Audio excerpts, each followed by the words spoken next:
guys, so I am finally sitting down to make a video that I've been wanting to make for a really long time. Today, we are going to be talking about my first year salary, first year benefits, what to expect, what I should have gotten paid, things like that. Welcome to my channel, Your ABA Help. I am Sarah, I'm a BCBA, and I'm here to answer your questions and help guide you along this journey, make ABA a little bit easier for you, try to help you understand BCBA a little bit better. It's such a mysterious world on purpose. I think a lot of the information is just so new and a lot of companies don't like to share this information. So I'm going to share my information so that way you guys know what to expect and you have the skills and you're ready to go into these salary negotiations. I got you. If you enjoy content like this, ABA podcasts, informational videos like this, make sure you subscribe, you like, you comment. In this video, we are going to be talking about my first year salary as a BCBA, what I actually made. I'll literally show you guys my W-2 so you can see like taxes, like what are you going to take home as a first year BCBA. We're going to talk about what I should have made, what I wish I would have done, and the kind of lessons that I learned in my first year as far as salary goes and pay.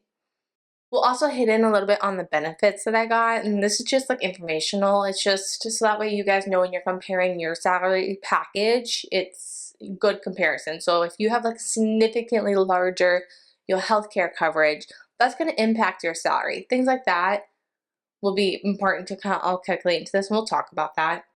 And at the end of this video, we're going to talk about how you research your own job market, how I found this information, and how you can use this information to leverage yourself when you go into those salary negotiations. You can say, well, this is the job market expectations, and you can kind of have some data, right? That's important to us, some data to support your claims on why you deserve to be paid more, or you deserve or need these benefits because you're taking this pay cut, stuff like that. And then a quick shout out to Dom, the BCBA mom. She definitely inspired this video for me. I think it's incredibly bold to share this information. I've sat on it for a while, what I want to do, why I feel hesitant about it, and honestly, it just comes down to associating my worth with my pay. And we're going to talk about why that isn't true and why we shouldn't let that scare us away or make us feel shame in a minute. And one last thing before we get into it, I just wanted to kind of hit on why talk about it. There's some people who don't like these kind of videos and don't think we should be talking about our salary. We should all keep our mouth shut. I understand the perspective and I see it, and I felt the exact same way before. However, I've learned that there's a lot of greed in ABA. There's a lot of companies that really want you to keep your mouth shut because your pay is much different from their pay. And what I found is employees who are within their company, have moved up within their company, often have a very different pay than people that come from the outside. So they're starting with a new salary, and I'll explain later on why that is. And it's so important for you guys to know because I had no idea that my annual raises were actually going to screw me over, and we're going to talk about that. But I just want you guys to know, before we get into it, there's absolutely no shaming here. There's nothing in you that should say, I am less than or I am more than another person based off your salary. Your salary is maybe, if you're lucky, some negotiations, your company's budget and the worth of your position, but not you as a person. Let's not tie those things together. Let's be proud of the work and all the hard work that we've done. We all did the same things and sat for that exam to get the BCBA credential. So let's keep that in mind. I'm incredibly excited for you guys to have this information, so we're going to get into it. All right, so we're going to get right into the salary discussion, then we'll do like my thoughts afterwards, what I learned, and then the market research. To start us off, my benefits. My benefits were, I'd say, pretty average. I get a day of PTO a month. So every pay period, every 2 weeks, I would get 4 hours of PTO. When I very first started the company, I got a bulk 40 hours. However, I've been with this company for 4 years now, so that doesn't impact my day-to-day now. They paid half my health benefits. I have retirement plan, all that stuff. Personally, I don't use retirement plan. I want my money now. I know. I know, guys. I know.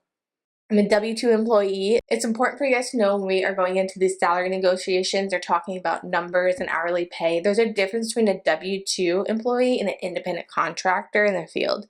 An independent contractors will make much more. A W-2s make much less, but for good reasons. Make sure you guys research this. I can make a video. Comment if you guys want me to make a video on it, explaining the difference and the pros and cons. I'd be happy to do that. 2-employee, I had some flexibility in my schedule. I could go home early here and there, but I was expected to be at work from 7:45 to 4:30 to 5-ish, depending on the day. It was an in-clinic location. I didn't do any in-home. If parents requested that, the BCBA come and do like an hour in a month in-home, we could do that, but it's pretty rare. Another big factor for a lot of companies, typically it shouldn't go into your salary negotiations, but it should be kind of like a benefits package thing, is a billing bonus. I personally don't agree with billing bonuses. I don't think they're an ethical practice, but that's a whole conversation for another day. But for billing bonuses, my company's pretty sad. It was like $50 if you hit it, and it was pretty high. Like I was required to bill 28 hours with 7 clients, full-time clients, and it's intense in your first year because it's hard. You're learning a whole bunch of new things.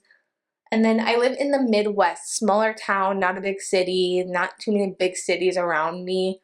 So that will kind of factor into pay. Like when you get into those big cities, the competition is high. Your demand is huge, so you have a lot more negotiating power. Small towns is there too, but typically big cities is where it's at as far as BCBA pay goes.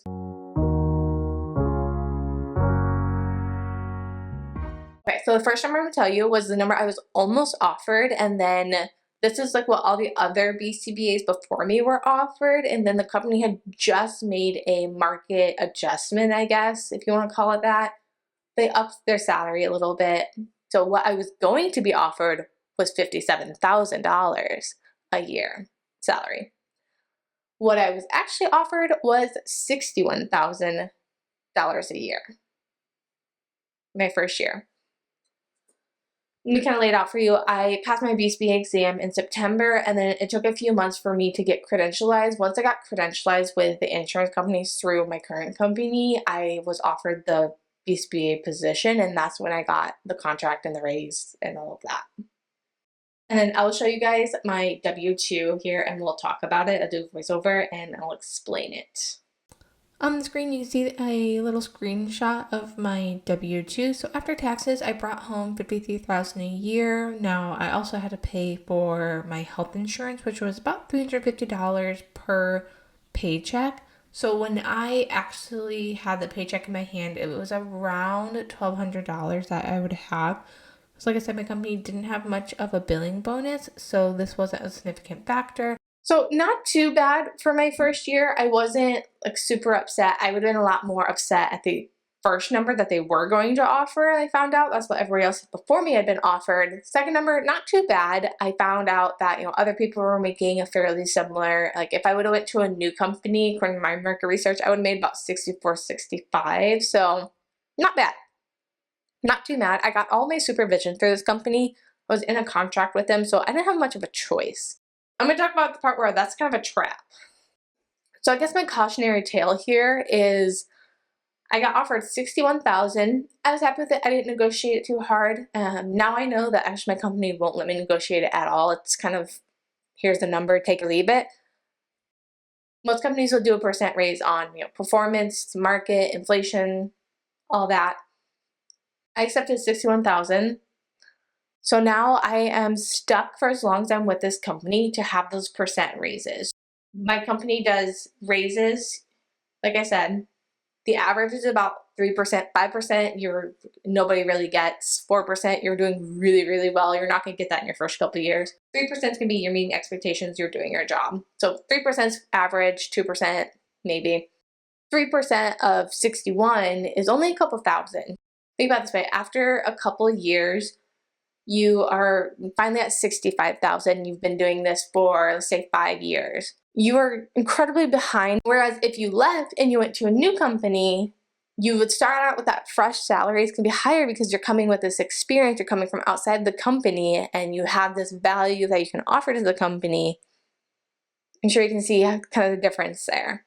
That first salary that you accept, you really want to negotiate that and get that as high as you possibly can because of that percentage. I know I'm not the only one that was trapped in a contract. The company I worked for had a contract for supervision hours, so they'll provide your supervision paid for free. if you stay with them for 18 months after you finish your supervision. Obviously, after I finished my supervision, I sat for the exam, and then I have to stay with the company for about 15 months or so. Which means if I tried to quit or leave based off my salary offering, they could charge me for all of my supervision, and they know that, so they can lowball me and deny any salary negotiations, and that's what I ran into. Be careful in those contracts, guys. I hope you guys can take something from that.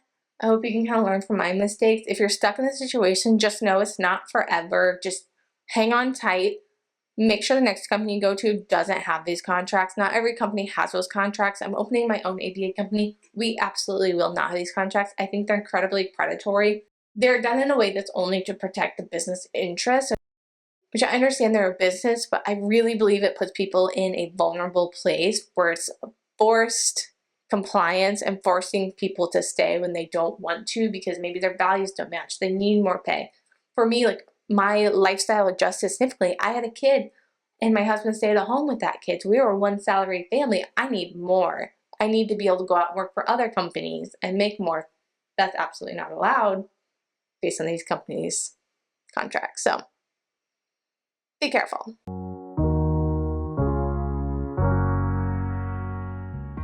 Let's talk about market research. How do you get this information to support your salary negotiations? What should you do if the company says you're wrong or that's not how they see it?